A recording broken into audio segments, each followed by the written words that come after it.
So we're looking at a little bit of extra information here about one of the most infamous radiological events in human history, along with Sellafield, which was a radiological escape of material in northern England. 3 Mile Island, which was a partial meltdown in the east coast of America. Chernobyl in the 1980s, and Fukushima Daiichi in the 2000s. So we're looking at Chernobyl partly because of its impact on the world, and partly because of its impact to our modern day lives. So what happened? At 1 a.m. on the morning of April the 26th, 1986, reactor number 4 of the Chernobyl power plant went critical. What this meant was the amount of power it was generating was too much for the structure to contain. This happened because they were conducting a test.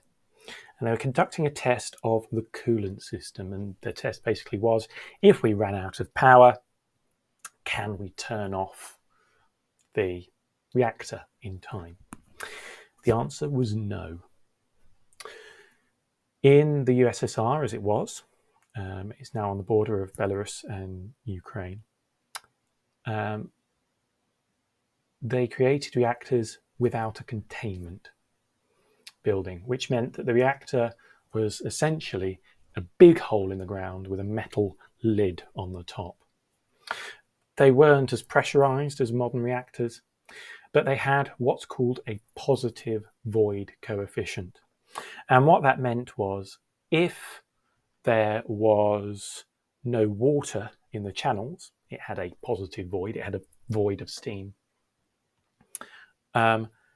The energy that the reactor gave out increased.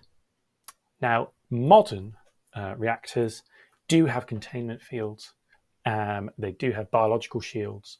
They do have containment structures, and they also have a negative void coefficient. So if the water starts boiling away, the energy of the reactors starts to decrease and it effectively shuts itself down. Now, unfortunately, when reactor number 4 exploded, it blew the top layer, that biological shield, off. Oxygen rushed in and a fire caught hold. The picture you're seeing here is from a helicopter, and what you can see is the amount of debris and actually the guts of the reactor, the graphite and the uranium, plutonium, the radiological material thrown up in the air and landing on the roofs, as well as being transported by winds such as, dust, smoke. This was actually taken slightly after the meltdown, where concrete, sand, boron, anything basically was chucked on top from a very high vantage point, from people running on the roofs for 30 seconds and shoveling things back in. They were called liquidators, and many of them died. And the fire was stopped, but it had released about 200 times the amount of radiation caused by the nuclear bombs in Japan, Hiroshima and Nagasaki. Now, the town of Pripyat, which was an atomic city, many of the people that lived there worked at Chernobyl. There were 45,000 people. And originally, the USSR didn't want to admit that anything had gone wrong, because it would have been a massive issue for international relations and also a weakening of the communist bloc. Now, this did eventually happen, and Chernobyl led to the disillusionment of many people, and then Mikhail Gorbachev, who died recently. He was the last, what we would call a prime minister, but essentially an overseer of the USSR as it broke up into individual Soviet states. 45,000 people had to be evacuated, and they were told that they'd probably be back in a few days. Those that actually knew what they were talking about, however, there were whispers amongst people not to let your children play out, because there was a strange snow that was falling that day, and the puddles and the ponds just got a bit frothy, and actually that was radioactive dust. To date, about 350,000 people have had to be relocated out of the Chernobyl exclusion zone. And this is how it was left. It was left exactly as people would have just walked out. Windows now have been blown in, and between 1986 and 1989, there were many militarized encampments to try and put out the fire. 600,000 people in all came from all over the Soviet Union. They were forced. Many of them didn't know what danger they were going into, to try and clean up the area, to bury bits of graphite. And actually, you can still see some of the diggers and robots and things like that they used. The robots didn't actually last very long. They were quite primitive for the time, and the radiation basically just fried the circuits. So people actually had to go up there. They were given 30 seconds, an apron, a mask, 30 seconds to shovel things into holes or to clean up or to sweep. And then they were sent back to their homes, having been exposed to a massive dose of radiation. Some of the most massive doses of radiation, actually, that humans have ever survived. And unfortunately, many of them didn't. Still today, there are ongoing monitoring of the situation. This lady here is dressed up in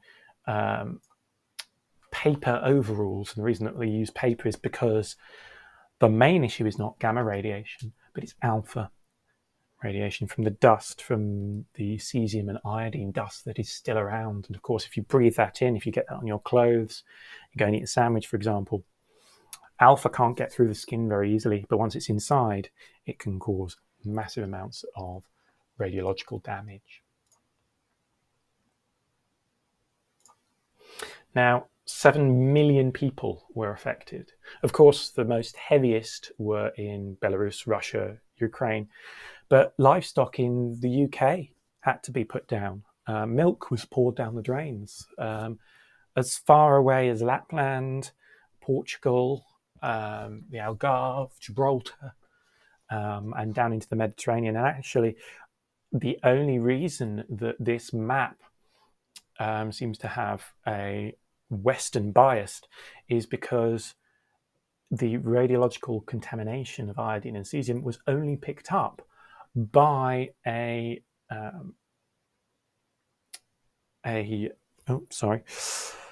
nuclear power plant in Sweden.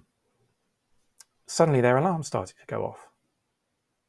This was about a day afterwards. And they actually evacuated their plant because they thought the radiological contamination was coming from inside their plant, but it wasn't. When they took readings outside the plant, it was higher than it was inside. And people started to panic because we now knew something in Europe was giving out massive amounts of radiation. And the only reason that it's grey to the right-hand side, to the east and to the south in North Africa is because we don't have data for that. We had, the USSR was not forthcoming in a lot of their admissions. We still don't know a lot about the Duga system, which is what Chernobyl was actually set up to power. It was an over-the-horizon radar, and it was actually an electromagnetic weapon to block radio signals. We will go into that in a little bit. But also, we don't have a lot of data on Saharan Africa or Greece, the Mediterranean, because we just didn't have the detectors there. Why would you put detectors in places where you didn't have nuclear facilities? Now, of course, we do. So what happened? Well, unfortunately, humans are very susceptible to radiological damage, especially internally from alpha. But actually, outside, it's not too much of an issue. The external irradiation from gamma is not too bad. I actually have a radium watch here. This is radioactive. And as long as I keep it inside this box, it's fine, because most of the radiation is alpha, and so it gets blocked by the cardboard. But when we're talking about cesium and iodine, these are very light elements, and they interact with biology. So sand and sediment, aquatic animals, for example, fish that we eat. We had to kill a lot of livestock in the UK because they absorbed massive amounts of iodine. In the Ukraine and in Belarus, they actually had to take a lot of the topsoil and bury it below the ground. The recent war in Ukraine has actually shown that the army, when they dug trenches, for example, kicked up a lot of this radioactive dust, and there was actually a spike, and they could be tracked by where the radioactive spike was.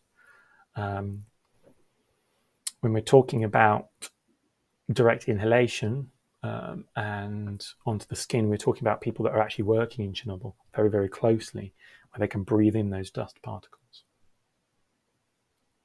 So Pripyat is still within the containment zone.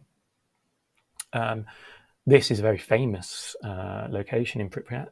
It's the fun fair that never actually opened. It was due to open, I think it was a week after the Chernobyl incident, and there are still 200 tons of highly radioactive material lying beneath the covering of the nuclear reactor. And that's still going to be an issue for hundreds, possibly thousands of years. And people still can't live in that area. You know, these are wards of hospitals, these are children's beds. They were just up and moved. And children, unfortunately, because they're smaller bodies and because they absorbed more radioactive isotopes from the environment, there was a massive spike in iodine-related cancers, generally around the neck, the thyroid, in children. So what did we do? The International Atomic Agency in 2016 built the Ark. This is the Ark. It was actually so dangerous to build on the Chernobyl site, they built the Ark 200 meters away. This great big arch, 200 meters away, with flaps on it. And then they moved it using great big hydraulic rams over the failed reactor and over the concrete, what was called the sarcophagus. It was placed over that because the sarcophagus was actually crumbling. The amount of radiation was actually starting to break apart the bonds in the concrete and threatening, if that had collapsed, a massive dust cloud would have gone up. So we've got the Ark here, and this is designed to last until 2060. It's a filtered air system. It has a crane inside where they can actually take apart and try and produce self-contained radioactive containers, vitrification, where they turn radioactive material into glass so it can't produce this dust cloud anymore. But it isn't perfect. There's still going to be leaks. There's still going to be massive contamination around the area. Why was Chernobyl needed in the first place? Well, actually, it was to power the Duga. The Duga was called the Russian woodpecker by the Americans, and it was effectively a massive signal generator. It produced pulses of electromagnetic radiation that could be detected around the world. They could tune it to interfere with certain radio stations. Often it was used in Cold War defense rather than offense, in that actually the pulses could go round the Earth, bounce off any ballistic missiles that were being fired, and come back. It was a type of over-the-horizon radar. But even for the 1980s, it was quite old. It was quite old technology, and it required a massive amount of power. A lot of the records for the Duga have been destroyed, so we don't actually know a lot about its specifications. We know that it still stands. However, we know that it was sabotaged. We know that many of the computer systems were destroyed.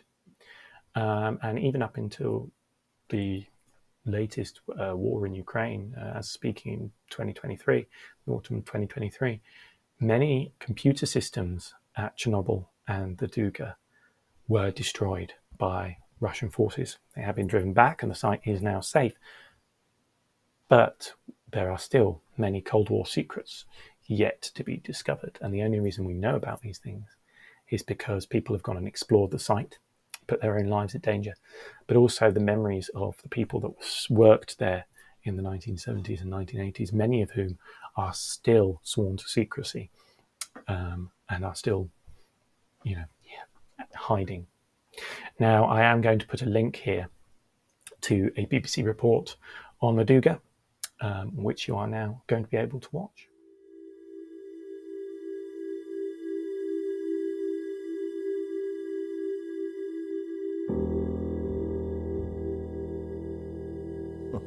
Советские люди, я, например, слышал такую, что эту антенну могли использовать для поражения противника, передавая мощный импульс электрический там. Да, таких я не раз и читал, и слышал об этом, но это все на уровне предположений. Предполагать можно что угодно. Хорошо помню свое первое впечатление. Зима, она была снежной. И вдруг на горизонте вырастает громадное сооружение. Я спросил офицера, который меня сопровождал, а что это такое? Он говорит, точно никто не знает.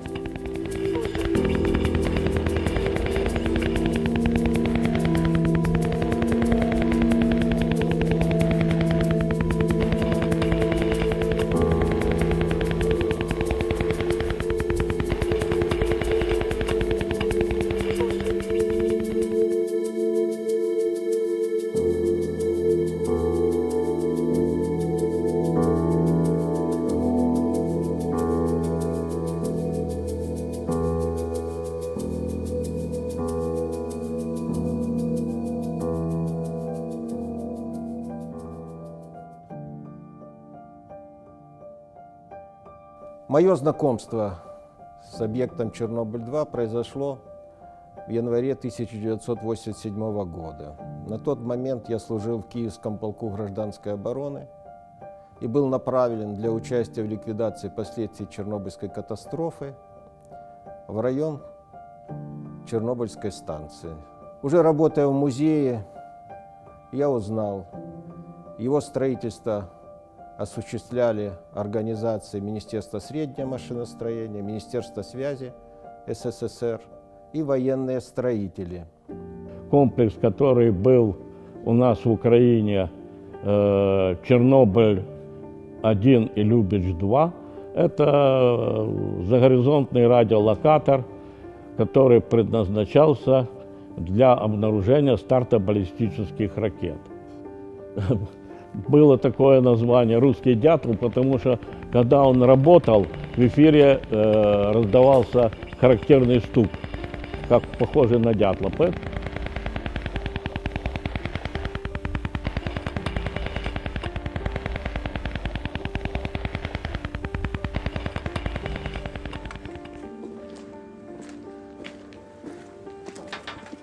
This place is located 2 kilometers away from borderline of zone number 1, of red part of the zone. This area was not much affected. This is, of course, contaminated place, but not that contaminated like Red Forest and other parts. So barracks for soldiers and canteen for soldiers. And ammunition storages on your right-hand side with Soviet propaganda.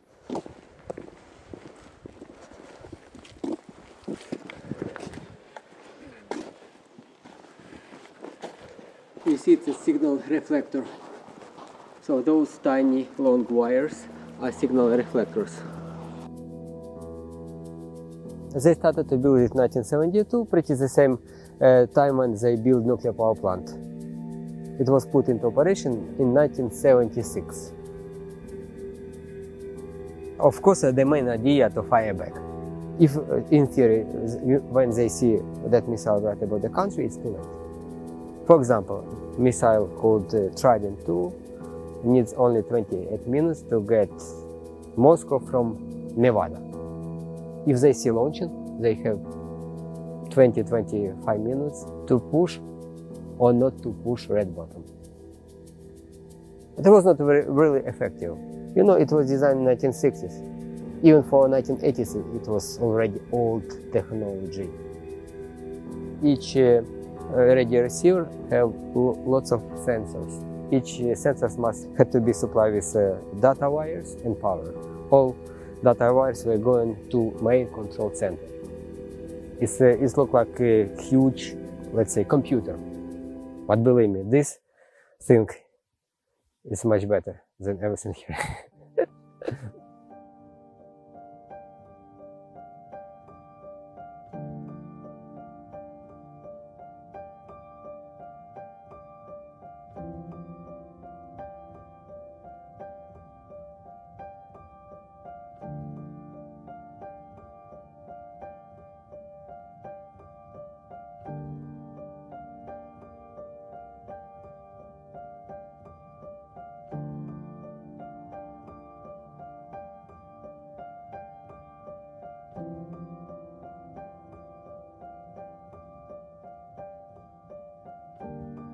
Официальная информация о предназначении, технических характеристиках, возможностях, особенностях этого объекта, к сожалению, очень мало.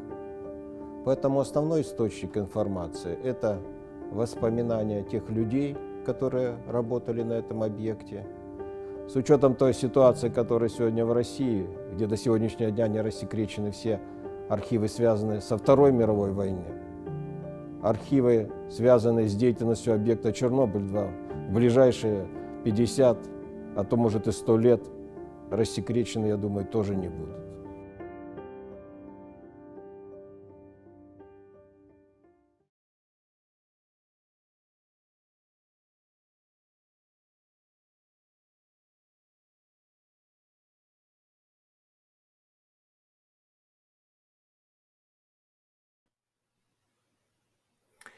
So, we know a little bit about what happened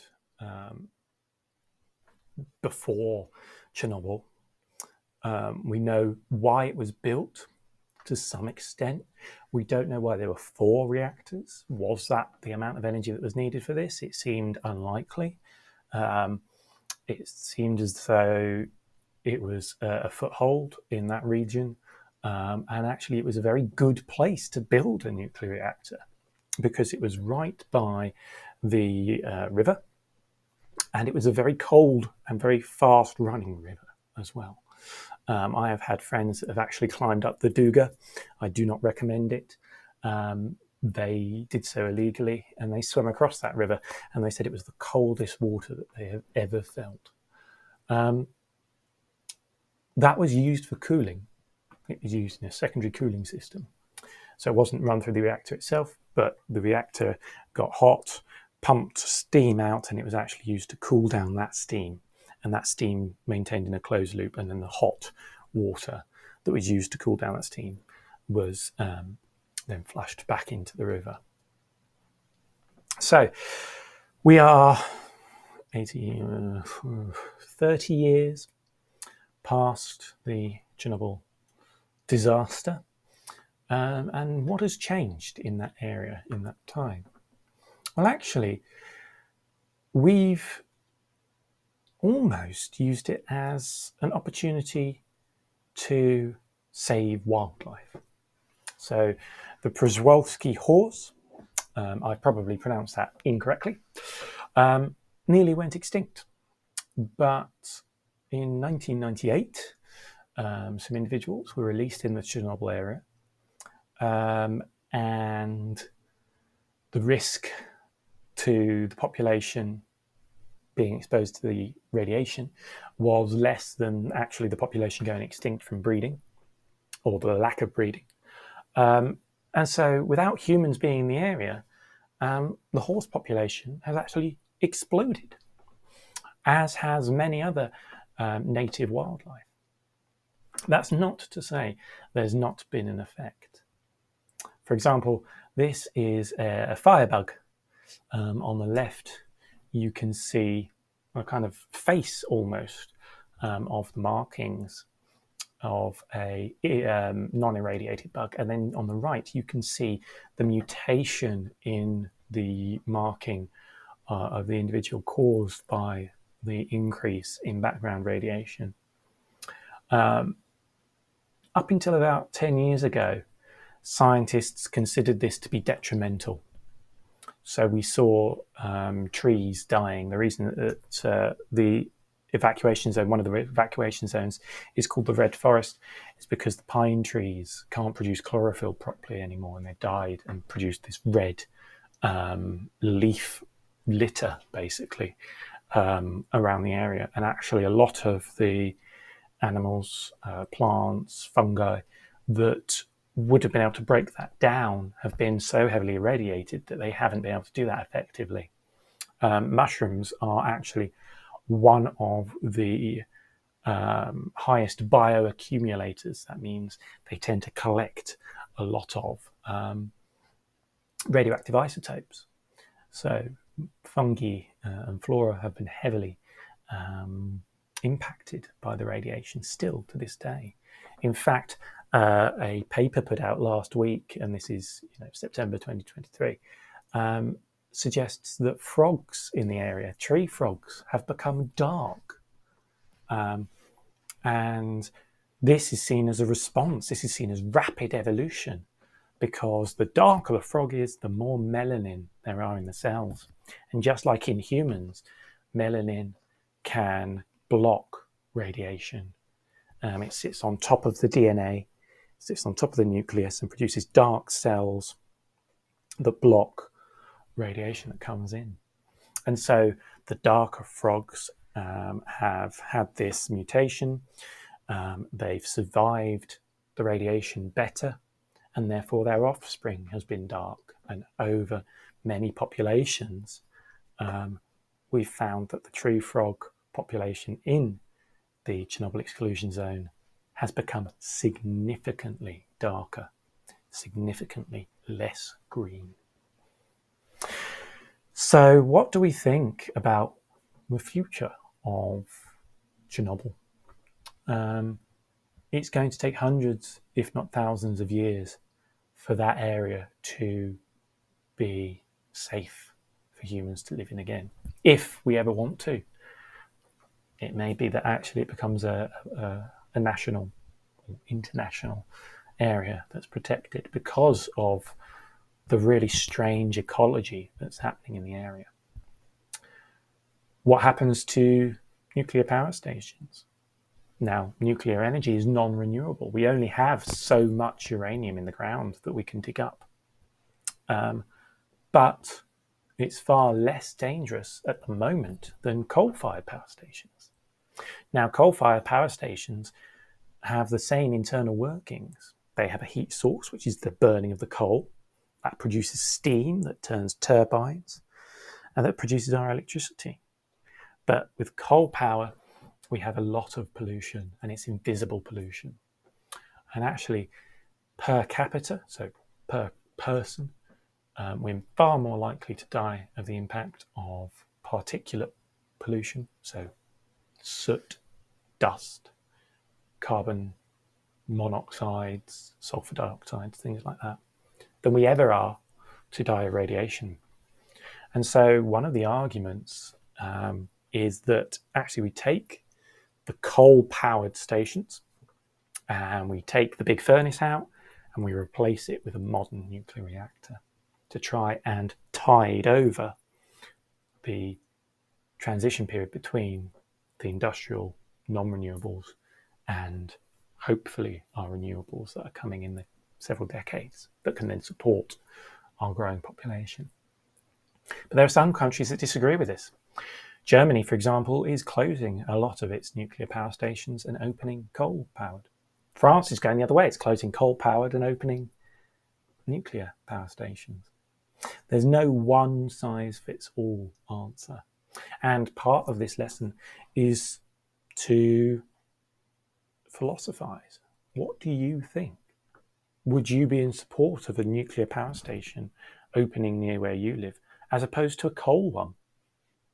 What do you think about the gap we currently have between non-renewable energy grids and renewable energy grids? How are we going to fill that gap if not for nuclear? These are questions that we as a population, and you as growing up in this population, are going to have to deal with for decades. And the impact of Chernobyl will still be felt. We won't know secrets about it for 50, 100, 150, 200, if at all, years. We still don't know what the USSR was really doing with these RBMK reactors. Why they were so poorly designed when physicists knew that there was a potential for this explosion, a potential for this danger. So this is kind of the end of this historical summary.